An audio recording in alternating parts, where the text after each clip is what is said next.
Hi, and welcome to another edition of Learning on Your Own.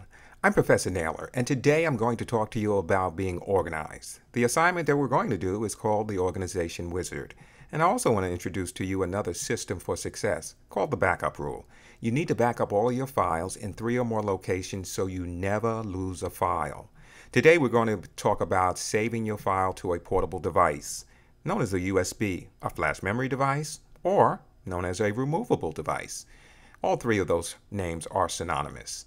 Well, I've already inserted my USB into a USB port on my computer, or some of you may have cables behind the keyboard that will do the same thing. Now, if you look at this window that I've opened called My Computer, and you can do that from the Start menu, or you can use a 2-key combination, Windows logo and the letter E real fast, it'll open up the same window. On the left-hand side of this window, click on Computer to expand all of the drives that are on your computer. And as you can see, there are 3 drives in this picture. And then you would highlight the drive that represents your pen device, or your flash memory device, or your USB. And USB stands for Universal Serial Bus. Now, your drive can have many different names. It can have the name removable. It can have the name of the manufacturer who made the device. So you just have to take your time and scan your window and figure this out. It won't be that difficult. After I've highlighted that drive, now the computer knows that I would like to do something with that drive. To the right of that drive, I see a blank white window where I'll place my mouse pointer. I'll right-click to get a menu because I'd like to create a new folder. Now, as I scan my options on the menu that has just appeared, I see the word New. There's an arrow to the right, meaning there's a submenu, and you can see that I can choose Folder. For our first folder, we're going to name it Briarcliff. And this is based on the assignment description. Once you have named the folder, you can either click out of the name dialog box or hit enter. They'll both serve the same purpose. Now, if you hit enter, you can hit enter again to look inside that folder.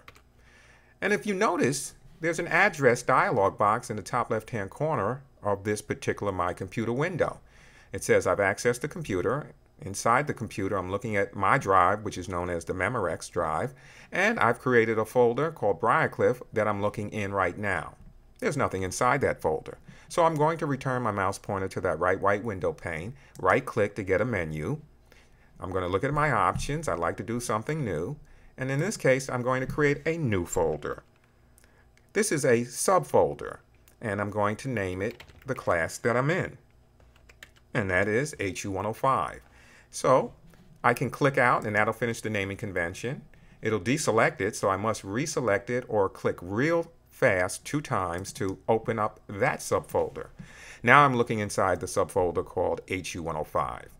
Now I'd like to create, based on my assignment, and that's right behind this window, so if I want to bring that window forward, I could simply click on the window behind it, and that's why I didn't maximize the computer window. And then I can look at what I have to do for this assignment to earn the points necessary to keep my grades as high as possible. So I need to create 2 subfolders in the subfolder HU105, one called Class Content and another called Assignments. Now, I can return to the previous window by holding down the Alt key and pressing Tab real quick and return to the previous window. Those are keystrokes, and they're very impressive on a job interview. Now, I'm still looking inside the HU105 subfolder, so I need to create 2 folders. And I re-access my selections by right-clicking, left-click on Folder, and type in the name of this subfolder, Assignments. Now I can hit Enter because I need to deselect this particular assignment folder, but in this case, I have to create another folder in the same location, so I'll just right-click in the white area to get a menu, go to New, Folder, and create a folder called Class Content. And I can either click out in a white area or hit Enter to finish the naming convention, whichever works for you. The reason why I hit Enter this time is because I need to download some documents into the Class Content folder, so I can hit Enter again because that subfolder has already been selected. Now I'm looking inside of the Class Content folder. Now I can return to the Briarcliff portal. And if you've read the assignment very carefully, you need to go to the Class Content link, and that description is right here. I'm highlighting it for you. And I need to download all documents in the documents category. So you're going to have to scan your window, take your time, and read. And then I'm going to at least save one website known as the Student Resource Services website, where you can find some help if you're experiencing some difficulties while attending Briarcliff College. It's a great resource to help students find answers to some of their problems. It's not a guarantee, but it certainly helps. So let's go to the class content section on the left-hand side of this particular window, the Briarcliff Student Portal. We'll click on that link. We're going to open it up in a couple of seconds. We'll scan our window. We see a number of topic or categories, and we have found the documents category. And I think we have approximately 1, 2, 3, 4, 5, 6, 7, 8, 9 documents we'd like to download. So we'll start off by clicking on the first one, so we have some semblance of an order. Depending on what operating system or what computer you're on, you'll have different options. And we could either open, save, but if we click on save, we won't know where it's being saved to. We could use this drop-down arrow to know exactly where we're saving to, or we could cancel. I want to investigate this drop-down arrow. So I'll left click. It gives me 3 options: save, save as, and save open. I want to save as, so it opens a window so I can choose the location where it goes. So left click on save as. Now I have a save as window that's on my title bar, and I can determine where I'm going to save my first document. Well, I'm looking for that computer icon once again, so if it's on the left-hand side, which it is, you may have to scroll up or down to find this location. And I found my Memorex drive, which I'll click on right now. And I'll see that I'm looking at what is straight off the drive, the Briarcliff folder. So I have to double click on that real fast. I can see the subfolder HU105, but I need to see what's inside that, so I'll double click real fast. And I'd like to save this document in the class content section, or the class content subfolder. So I'll double click on class content, and that's where I'm looking in right now. And that's what the address says: computer, Memorex, Briarcliff, HU105, and class content. The file name I think is sufficient, so I'll leave that alone. Save as type, we'll go over that another time, and I'll be able to save this document right now. I'm going to do this one more time with another document, and then I'll go to the website and show you how to save a web page, and then I'll go ahead and prove that those files were saved. So right now I don't want to open this file, I don't want to open the folder, and I don't want to view the downloads, so I'm going to X out that option. I'm going to go to the next document called After the Interview. I'll left click.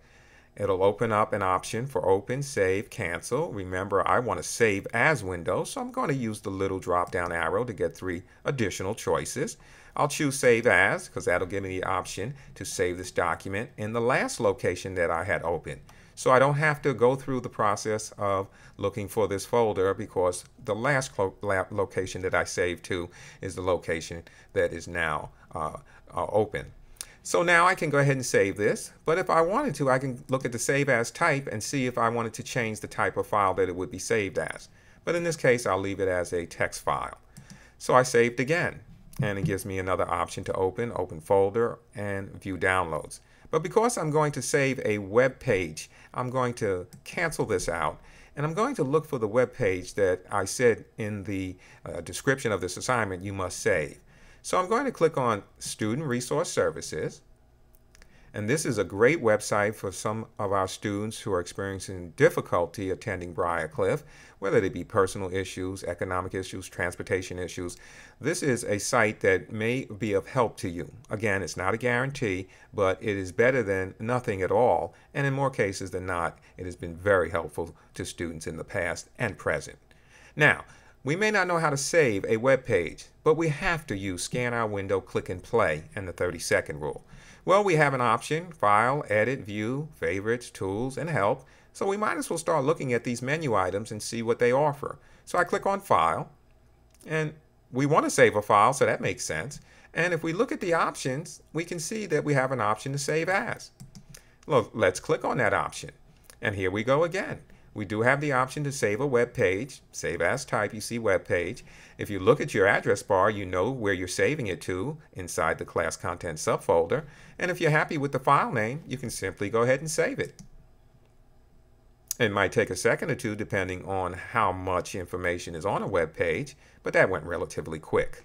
Now what we want to do is confirm what we actually think we did by going back to our My Computer window. And remember, I can use a two-key combination, Alt-Tab. It'll take me to a previous window. I'm looking in at the very location where I just recently saved to, Class Content Subfolder, and I can actually see the two documents that I saved, and I can see the website with the blue E representing Internet Explorer. That web page has been saved as well. And so that pretty much sums up how to be organized and ultimately become an organizational wizard and implement the backup rule. All these conversations are good for an interview, and it will separate you from the competition and make the interviewer go, wow. We call that the wow effect. I want to thank you for listening in. Learn on your own. I'm Professor Naylor. Have a great day.